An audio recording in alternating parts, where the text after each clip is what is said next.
To give all the praise and all the glory unto Yahweh, Bahashem, Yahushai, Bahashem, Rakakodash. Double honors goes out to the elder apostles of Great Millstone for teaching me the truth. Also, I want to acknowledge all the Akyam who are pushing the truth with sincerity throughout the four corners of the earth. All right, so through the Spirit, I'm in 1 Corinthians, the 4th chapter. I'll read it off the top.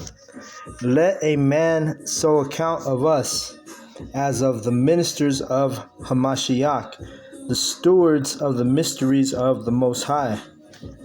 All right, so the prophets, the men of Yahweh B'Shem Yahushai, we are the stewards of the mysteries of Yahweh. All right, we're the ones who Yahweh B'Shem Yahushai gives his mysteries and his secrets to.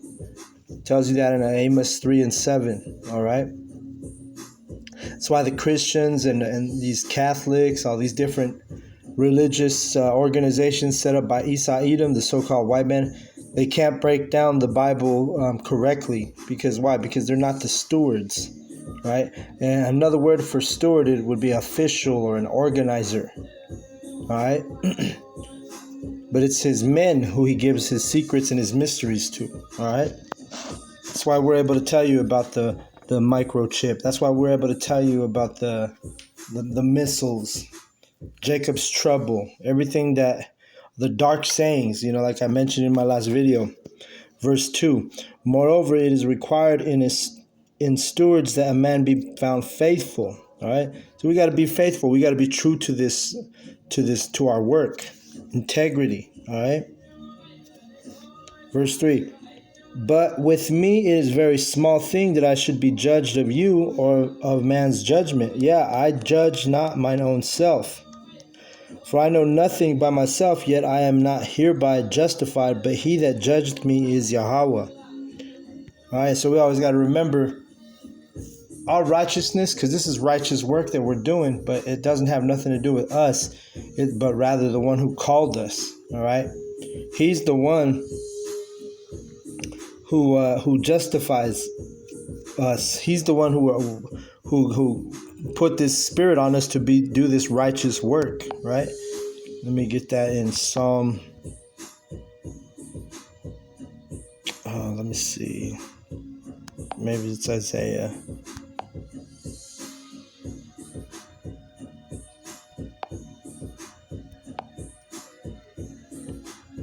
Yeah. No, Isaiah 54:17. No weapon that is formed against thee shall prosper, and every tongue that shall rise against thee in judgment thou shalt condemn. This is the heritage of the servants of Yahweh, and their righteousness is of me, saith Yahweh. See, so our righteousness comes from the Most High. It's not because something we did or something that we're so good or we're so righteous. Our righteousness is of Yahweh. All right. So we want to make that clear. That's why you got to stay humble in this truth. You see? Verse 5 says, therefore judge nothing before the time until Yahweh come, until the Lord come, who both will bring to light the hidden things of darkness and will make manifest the counsels of the hearts or the minds, and then shall every man have praise of the Most High. So everything that's done in secret and hidden is going to come to the light, right?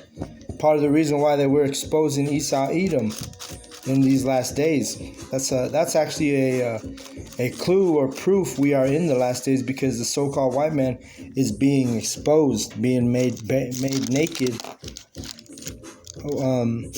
according to his wickedness, right? And who's exposing him? The mouth, the stewards, the men of Yahweh B'Shem Yahushai.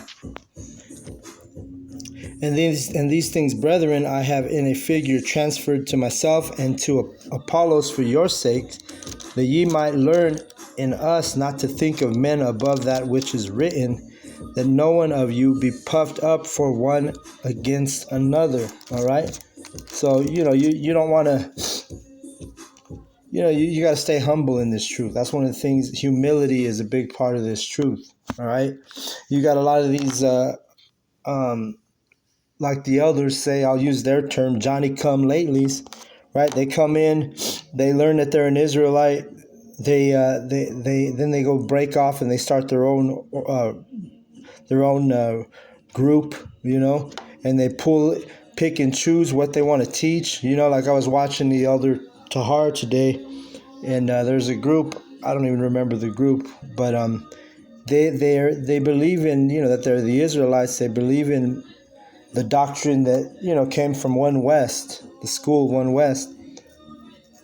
But there's things that they don't believe in, like that they're knocking the 12 tribes chart, saying that it's not accurate and it's not true and this and that.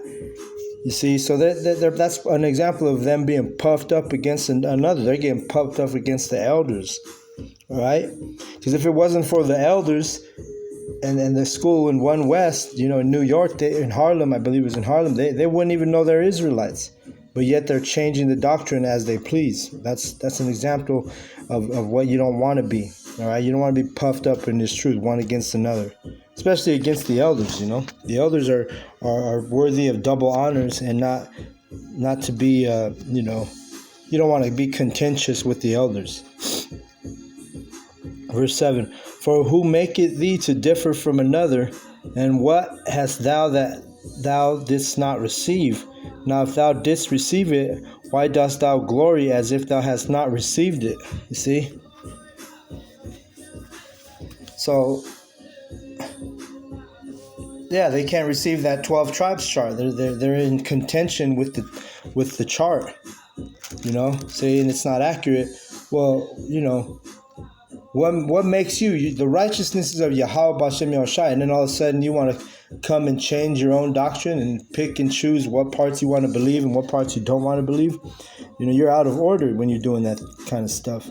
Verse 8: Now ye are full, now ye are rich, ye have reigned as kings without us, and I would to Most High ye did reign, that we also might reign with you.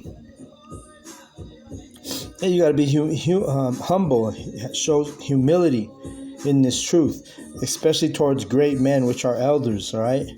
You're not going to be reigning with Yahushua. You're not going to be a joint heir with Yahushua if you're in contention with the doctrine, okay? You got to walk together in agreement, all right? Verse 9: For I think that the Most High had set for us as the apostles last, as it were appointed to death, for we are made a spectacle unto the world, and to angels, and to men. All right?